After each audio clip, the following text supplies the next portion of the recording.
കേരളം കടമെടുത്ത് മുടിയുകയാണ്. കുറച്ചു കാലമായി സ്ഥിരമായി കേൾക്കുന്ന ഒരു പരാതിയാണിത്. എന്നാൽ എന്താണ് ഈ കടം, എത്രയാണ് കേരളത്തിന്റെ കടം എന്നൊക്കെ ചോദിച്ചാൽ ഈ പറയുന്നവർക്കൊന്നും ഒരു വിശദീകരണവും ഉണ്ടാവുകയില്ല.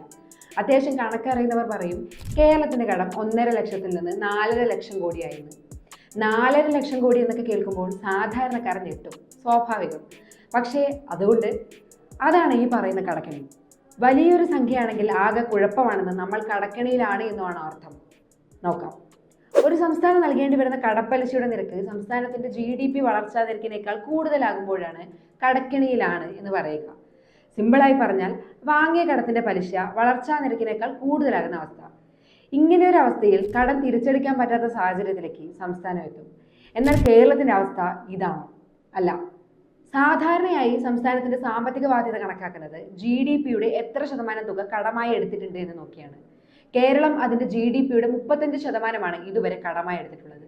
2022-23 CAG റിപ്പോർട്ട് പ്രകാരം കേരളം ഈ കണക്കുകളിൽ രാജ്യത്ത് 15ാം സ്ഥാനത്താണ്. എന്നാൽ കേന്ദ്ര സർക്കാരിന്റെ കടമോ അത് ഏതാണ്ട് 56% ഉണ്ട്.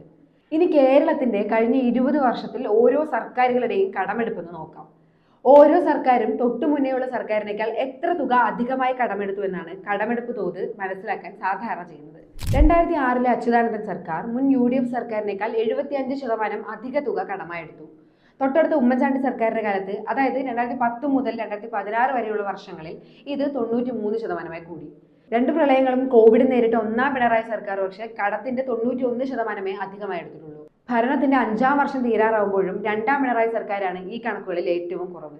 കഴിഞ്ഞ സർക്കാരിനേക്കാൾ 61% മാത്രമേ ഈ സർക്കാർ അധികം കടമെടുത്തിട്ടുള്ളൂ. അതായത് കടമെടുപ്പിൽ സ്വാഭാവികമായി ഉണ്ടാകുന്ന വർധന ഒരു പരിധിവരെ പിടിച്ചു നിർത്താൻ ഈ സർക്കാരിനായിട്ടുണ്ട്. കടമെടുപ്പിൽ രാജ്യത്ത് മൊത്തത്തിൽ തന്നെ ഇങ്ങനെ ഒരു കുറവുണ്ടായിട്ടുണ്ട്. സ്വാഭാവികമായി ഉണ്ടാകാവുന്ന മറ്റൊരു സംശയമാണ് എന്തിനാണ് അക്കങ്ങൾക്ക് പകരം ശതമാന കണക്ക് പറയുന്നത് എന്ന്. ഇതിനും ഉത്തരം വ്യക്തമാണ്. സാമ്പത്തിക വിഷയങ്ങൾ താരതമ്യം ചെയ്തും എളുപ്പത്തിൽ മനസ്സിലാക്കാൻ സാധിക്കുക അനുപാതം അഥവാ ശതമാന കണക്കുകളിലാണ്. ഉദാഹരണത്തിന് 5 വർഷം മുൻപ് 500 രൂപ ശമ്പളം ഉണ്ടായിരുന്ന ഒരാൾക്ക് 100 രൂപ കടം വാങ്ങുന്നതും ഇന്ന് 50,000 രൂപ ശമ്പളമുള്ളയാൾ അതേ 100 രൂപ കടം വാങ്ങുന്നതും തമ്മിൽ വലിയ വ്യത്യാസമുണ്ട്. ഒരാളുടെ ശമ്പളത്തിന്റെ 20% 100 രൂപയെങ്കിൽ മറ്റേയാൾക്ക് ഇത് വരവിന്റെ 0.2% ആയിരിക്കുള്ളൂ. 2016 കേരളത്തിന്റെ ആകെ GDP 6.5 ലക്ഷം കോടി രൂപയായിരുന്നെങ്കിൽ ഇന്നത് ഏതാണ്ട് 14 ലക്ഷം കോടിക്ക് മുകളിലാണ്. ചുരുക്കത്തിൽ GDP കൂടുന്നതിനനുസരിച്ച് കടത്തുക കൂടുന്നത് സ്വാഭാവികമാണ്. കേരളത്തിനല്ല, എല്ലാ സംസ്ഥാനങ്ങൾക്കും. അതുകൊണ്ട് കേരളം കടക്കെണിയിലാണെന്നോർത്ത് ആരും വേവലാതിപ്പെടണ്ട.